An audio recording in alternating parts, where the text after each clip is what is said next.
ครับทักทายสบายดีพ่อแม่พี่น้องแล้วก็พี่ๆนาๆเด้อมื้อนี้บรรยากาศตอนแรงๆข่อยก็สิพาพ่อแม่พี่น้องมาชมวิถีชีวิตสาวผู้ไทยทุกคนชาวอาสาพรเนาะ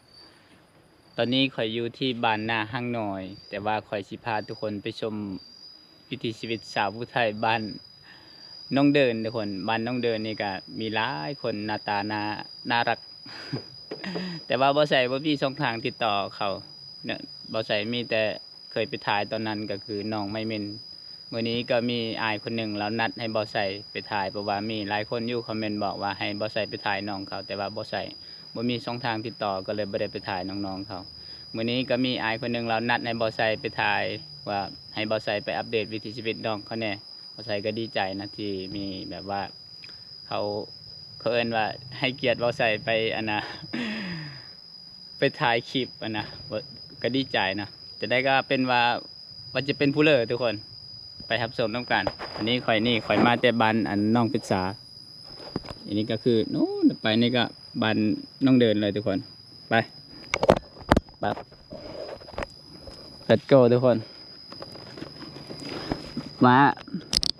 น้องๆเขาน่าจะอยู่เหือดนะเพราะว่านี่ไอคนหนึ่งเรานัดให้บอสใส่ไปถ่ายน้องเขาไอเขาบอกว่าไอเขานัดไว้ให้แล้วน้องเขาอยู่เพื่อนบอสใส่ก็ครั้งแรกด้วยกันเลยไปหาน้องเขานะว่าจะเป็นผู้เลิศแล้วก็ไปเบิ่งวิถีชีวิตน้องๆเขาตอนแรงๆนี่ว่าน้องๆเขาเห็นอย่างเห็นกิจกรรมนี้ยังให้เขาเบิ่งให้เขาชมนะไทยบ้านน้องเดินนี่ลายได้ทุกคนเลยมีจะปูงามๆเลย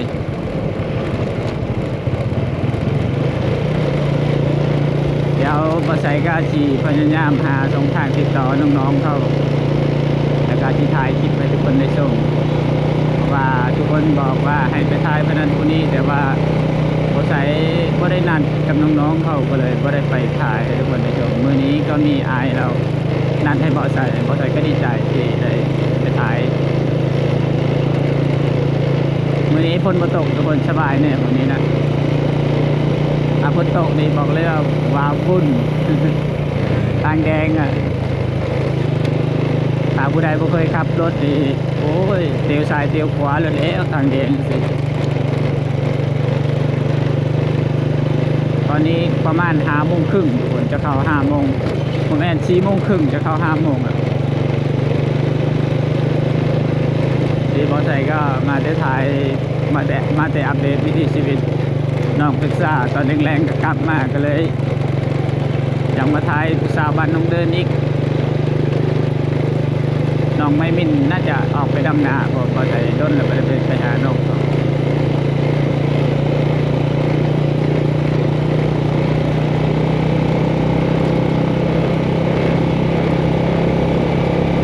ตกนี่โอ้ยสบายเลยถ้าฝนตกนะแต่ว่ามันเป็นถนนนี่คุมนี่อันนั้นอยู่แต่ว่ามันสบายอยู่ถ้าฝนตกมันจะลำบากในทางนี้นะถ้าฝนตกนี่ถือว่าสบายนะ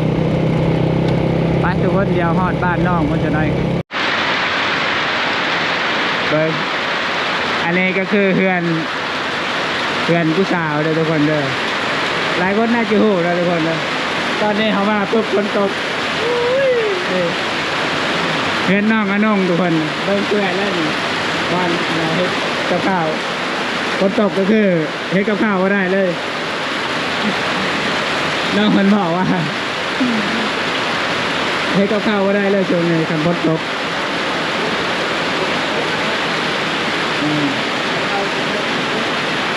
แต่เลิกตัวครับนึ่งข้าวบ่ได้แล้วนอนแล้วนึ่งข้าวบ่ได้แล้วบัดนี้อ๋อก็คือจุดเปียกเบิ้ลหน่อยเลย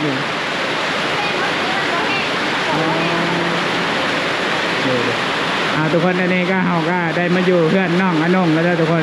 แต่ว่าฝนตกบางกระเชียงก็อาจจะบ่ดังแน่ทุกคนเพราะเบิ่งจะพาเพื่อนน้องอนงมาครั้งแรกบ่คิดว่าเพื่อนน้องยังมีแบบนี้เลยเบิ่งฝนตก วางของไม่ได้จนในน้องเปียกเบิด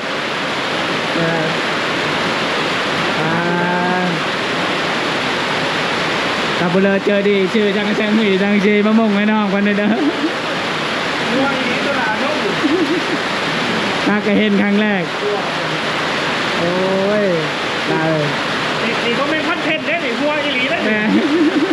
วัวอีหลีชีวิตจริงน้องก็น้องเนินนี่นะยังอ้อนี่แหละเพื่อเป็นนัวเดี๋ยวมันละลายนี่แหละตู้เขาเผาเป็นกับพวกนี้นี่แหละจังหวัดมันแดงหมดเลยแบบฝุ่นเนี่ยเอากระจงตู้เขาเผา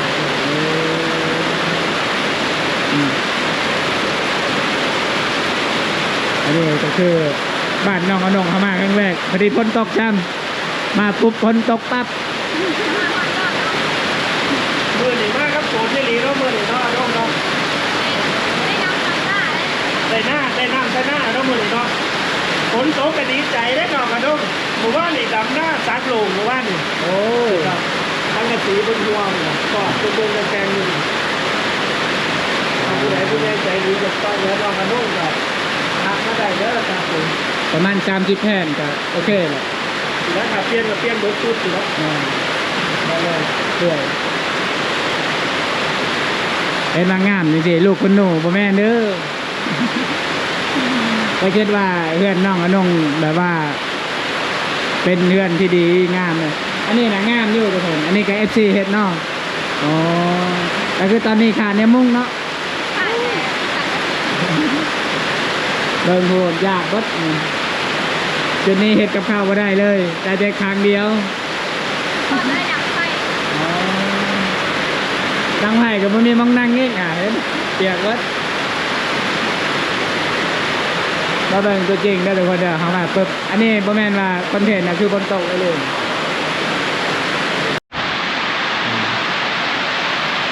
เพื่อนผู้สาวได้นี่นะเจ้าอย่างนี้เลยกลมใช่ป่ะกลมมะม่วงปัจจุบันก็แล้วให้กินข่าวเยอะแต่ก็ร่วงกินข่าวเท่านั้นเขาอดข้าวผู้สาวเช่นนี่เขาไปกินข้าวเด้อแน่นอนกันว่าเอาหุ่นนะ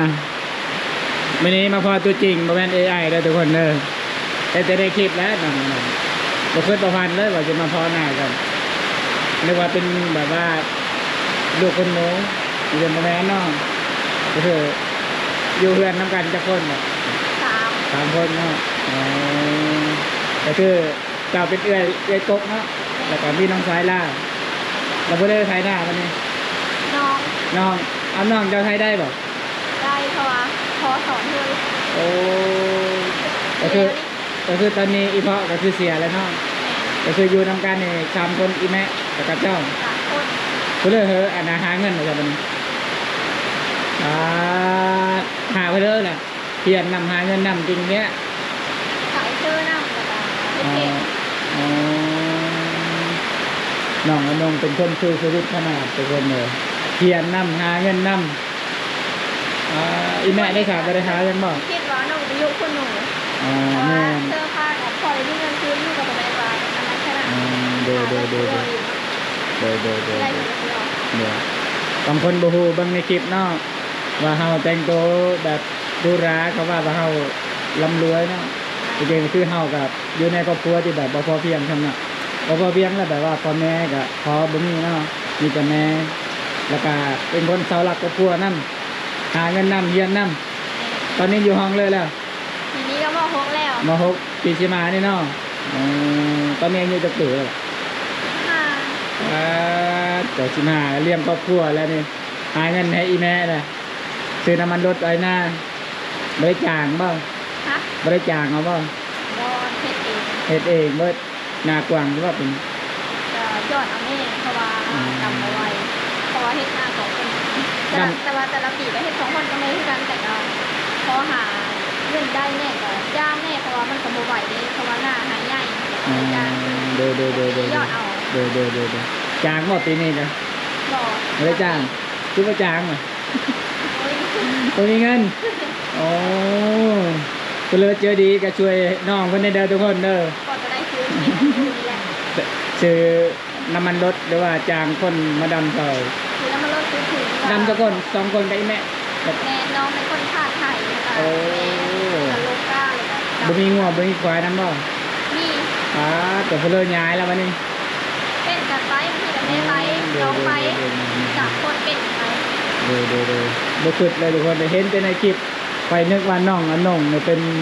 นอยู่ในครอบครัวที่แบบว่าฐานะที่อบอุ่นจริงๆมาเบิ่งตัวจริงแล้วก็คือน้องก็บ่มีอีเพาะดำอยู่กับอีแบะแล้วก็น้องชายคนหนึงก็คือน้องก็เป็นเสาหลักครอบครัวเบิ่งเพื่อนน้องก็นี่ฝนตกมาพอดีเปียกเบิดบ่เฮ็ดกับข้าวแต่บ่เลยเจอดีก็ให้กำลังใจน้องอนงในเด้อทุกคนเด้อซื้อสังกะสีมามงให้แน่สังกะสีก็ประมาณอยู่30แผ่นก็ถือว่าน่าจะพออยู่ทุกคนแต่บ่พอก็น่าจะครึ่งเนี่ยเพราะว่าน่าสงสารน้องคือกันในทุกคนเนี่ยบ่เฮ็ดกับข้าวเปียกคันว่านั่นก็มองดังไผบ่เปียกแต่มองคนยืนน่ะเปียก บอลเทคกิน โดยทุกคนบ่คิดได้ป่ะมาเบิ่งชีวิตจริงโอ้ยทุกคนเนี่ยสู้ชีวิตขนาดหาเงินพร้อมส่งตัวเองเรียนพร้อม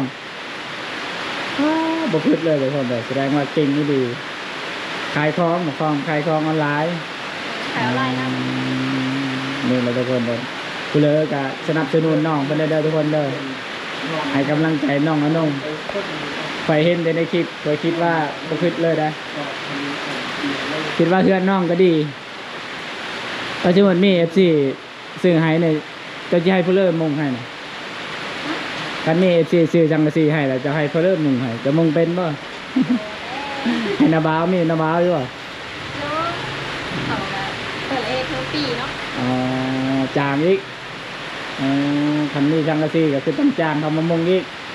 เขาแบบ จะลองไปมงเองกันเลย ได้ แต่ว่าน้องเพนละล่าเริ่มกันทุกคนนะยิ้มแย้มแจ่มใสโอ้ก็คือได้มื้อนี้กินข้าวกินน้ำแล้วเปล่า ย่าง นั่งแต่เช้านี่นะ กินเตากินแล้วแต่เตานะ ได้ไปเลยกินกาบะ กินโคเฮ็ด โหเห็ดไปเลย ตาบ อ๋อเห็ดลาบแปลว่าซื้อเห็ดตลาดน่ะ หาว่า อื เป็น ม อ่อน แต่ว่า FC ซื้อเนี่ยอยู่ในกินให้ตอนเฮ็ดนาสิบ่มีบ่ นะ แต่ว่ามี FC ซื้อของอยู่ของกินมาให้ตอนดำนานี่บ่มีบ่ บ่มีเลยปีนี้นะ บ่มีเลยแสดงว่าปีกายนี่มีค่ะ มีอยู่อันตุกกันพามา อ๋อปีนี้บ่มีเนาะแต่หากผู้ใดใจดีก็เชิญแนวกินให้น้องอนงเดี๋ยวมื้อนี้เพิ่นบ่มีแนวกินเพิ่นก็อดข้าวเบิ่มื้ออันนี้จะเข้า4 โมง5 โมง5 โมงกว่าแล้วเนาะยังบ่ได้กินข้าวเช้าบ่มีแนวกินเนาะเพิ่นบอกเพราะว่าปุ๊บก็ฝนตกปั๊บเพื่อนชานน้องก็เปียกแฉะๆสังกะสีรั่วเปื่อยผุพังมันแล้วทุกคนเลยอุ้ย เบิดเลยอ่ะนมกินมาละ กินโหลดแล้วต้องโซนโหลด น้องกินมาละนมบ่มีน้ำแบบมันตุดได้เด้เขาจะเห็น โอ้นุ่งไปกินเข่านะยังไงยังไง บ่ได้ใช้กระโตกเลยบ่ล่ะ แบบบ่เพราะว่าเขากินคนเดียว อืม เอาอัน บ่เอิ้น FC กินนำบ่เอิ้น กิน FC เอาวะ เอิ้น FC กินแน่ มาเด้อมากินข้าวนำกันเด้อ อืมเป็น จนจะหาโมงแล้วเพิ่งจะไม่ อันนี้บ่แม่นข้าวเช้าได้นี่ข้าวแลงแต่เป็นข้าวเช้าน้องเพิ่นอ้าวบอบบี้เนเลิกจะบอกเลยหรือไง ก็ ตอนนี้เฮาอยู่เฮือนน้องอนงทุกคนมาเบิ่งน้องเพิ่นกินข้าวสาวผู้ไทยเคนนี่นี่คือสิบ่ได้ตากแดดเบิ่งผิวเขาเจ้าขาวเนียนออร่าที่จริงก็ ก็ต้องนุ่งเสื้อแขนยาว อ๋อที่จริงก็คือลูกสาวไห้สาวนาเนาะ แม่น หลังสุพรรณนาสุดินทร์ แต่ว่าตะฟอนเขาบอกอบผิว อ๋อ แต่นุ่งไม่ได้อบ โดย ทาอะไรกันแดดก็พอละ ใส่ครีมได้ขาขักแบ่งเบาใส่เนี่ยเบาใส่นี่เคี้ยวมันเลย หนาจนเคี้ยวไปแต่ละมือทุกคนเลย กันแดดก็ใส่ไม่ได้หรอ น้องเพิ่นกินข้าวครุกเฮ็ดบ่ล่ะ ไข่ตั้งแต่เช้านี่ อ๋อ กิน เลย เมื่อเช้านี่แล้วมันยังเหลืออยู่ ข่อยเคยเห็นแต่ในคลิปได้มาพอตัวจริงงามผิวพรรณน้องเพิ่นดีคนนึกว่าน้องอนงอายุประมาณเห็นในคลิปบางใหญ่ๆนี่เบิ่งตัวจริงบ่ได้ใหญ่หมดเลยเนาะ ตัวน้อย ตัวน้อยๆฟุ้งฟิ้ง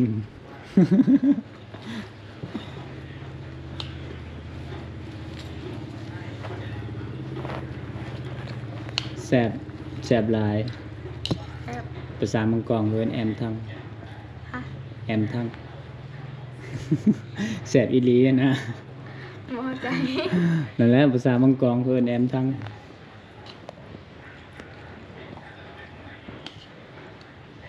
อีแม่เจ้ายังบ่ทันได้เมื่อเนาะอยู่นา เรื่อง ยังเนาะมื้อแล้วเนาะดำนาฝนตกแล้ว ก็เบิ่งได้แหละน้ำมันสิบ่แห้งได้ ยังจังให้ เหนื่อยตะกร้าให้หนึงก็เหนื่อยเติบ เนื้อเติบแสดงว่ามื้อแล้วจ้ะทำไปแล้วเขาสิส่งอันน่ะอ้ายเพิ่นไปดำซอยผู้บ่าวไทยจากยะโสรู้จักกันอยู่เนาะเรามาถ่ายตลอดเลย แม่น เรารู้จักคณะพูด เข้ามาคนแรก เรามาคนแรกเลยอ่าก ลับไปโหด พอใส่กับคนแรกเลยได้ครั้งแรกอีก มี FC ให้เบาใส่มาถ่ายให้ทุกคนได้ชมหน่อยเด้อพ่อแม่พี่น้องเลยนี่คือน้องอนงบ่แม่น AI ได้นี่มีหลายคนบอกว่าไปถ่ายน้องคนนี้เบาใส่ไกลไปไกลมาก มาถ่ายให้ได้ชมหน่อยเด้อวันนี้น้องกับคนแล้วมาแต่ดำหน้าคนบ่ตกก็เลยบ่ได้ดำกลับมาเฮือน ยังแต่อีแม่กับน้องชายเลี้ยงงัวเนาะ สงสัยนะหาก็มาน่าจะเลี้ยงงูแล้วแม่เข้ามาก่อน วัวจักโต งู3ตัว ควายเด้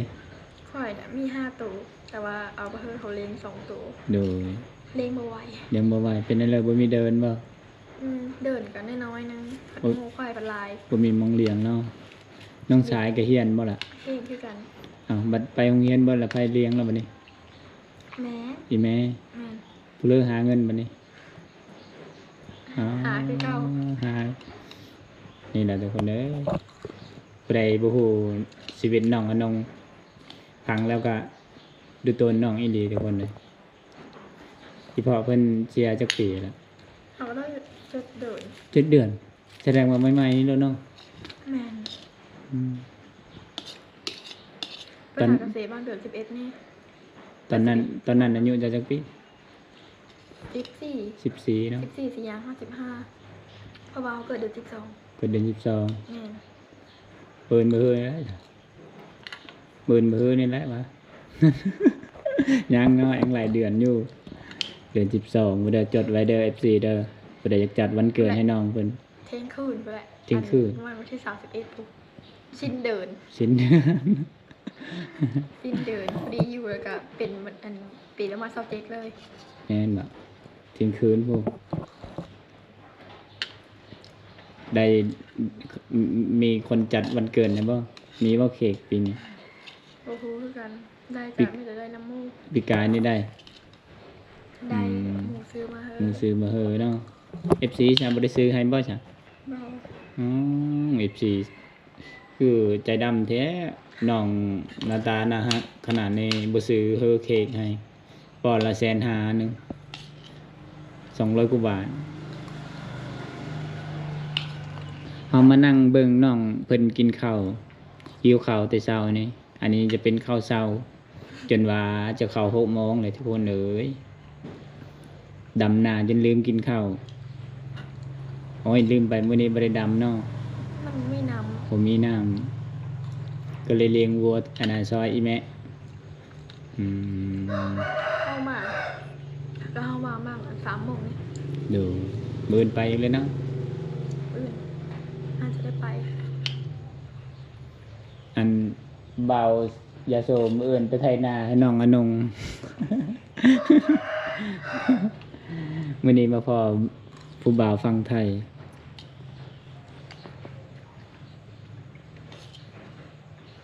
บทเชยเนาะโอ้ เยอะเข้าแห้ง เยอะข้าวแห้ง โดยอิ่มท อนงมักที่สุดคืออีหยังมักกินที่สุดน่ะเยอะกินหยัง ำกินไปเลยก็ได้ กินเพื่อก็ได้ แสดงว่าซื้อน้ำใหม่ใช่มาให้น้องน้อง กินได้คือกันลงมาจำแจ้ว น้ำใหม่จำแจแซ่บบ่อยู่ ครับ อยู่นาไม่ได้ปลูกมาละไม่ได้ปลูกน้ำใหม่นะปลูกก้อนหนึง พอปลูกแล้วไก่ห้าแล้วมันตายเบิดได้แต่กอเดียวน้ำไม้เล็กน้อย อ๋อ คันเยอะได้ก็เพิ่นได้กินก็มีแต่ไปหาเอาแถวแคมห้วยไปละ หน่อไม้ช่างนะกระซะ น้องไม้บ่ง หน่อไม้บุ้งแสดงว่านาน้องอันนงนี่ธรรมชาติอยู่ยังมีหน่อไม้บุ้งก็เดี๋ยวไปหาสับเอาหน่อไม้เขียวๆมาแกงบ่แซ่บแล้ว บ่เอาน้อยคือ เป็นเด้อ พูดเอา พูดเอา อืม โอ้แสดงว่าน้องอันนงนี่กิ่งนี่หากินหาหน่อไม้ก็พูดเอาก็เป็น ไปขุดเอาฟ้าเห็นขุดคักเลยได้ขุดเอาน้ำไม้ขาวมัน ผู้ใดบ่รู้จักชีวิตจริงน้องอันนงนี่โอ้คิดว่าลูกคนหนูได้ สไลด์ไปได้ถ่ายต้องดอกชีวิตจริงค่ะ เนาะ ก็ถ่ายอยู่แต่แบบอัน เป็น เวทหลายกับไปได้ถ่ายนะอีกครั้งทั้งกล้อง อ่าบางคนบ่ฮู้ว่าน้องอนงนี่บ่ได้เฮ็ดเวียกเฮ็ดงานเนาะแต่ว่าเฮ็ดอันนั้นคันบ่เฮ็ดอันนั้น3คนจ้ะอีแม่ก็แม่นเฒ่าแล้วบ่จักปีแล้วอีแม่ 45 45แล้วปาดตะบัดลูกสาวบัด15นึง แม่น สิเข้า16แล้วปีหน้านี่จบ ดูซ้ำเท่า 16อายุม6อายุก็16จบแล้วสิไปไสบัดนี้อ๋อ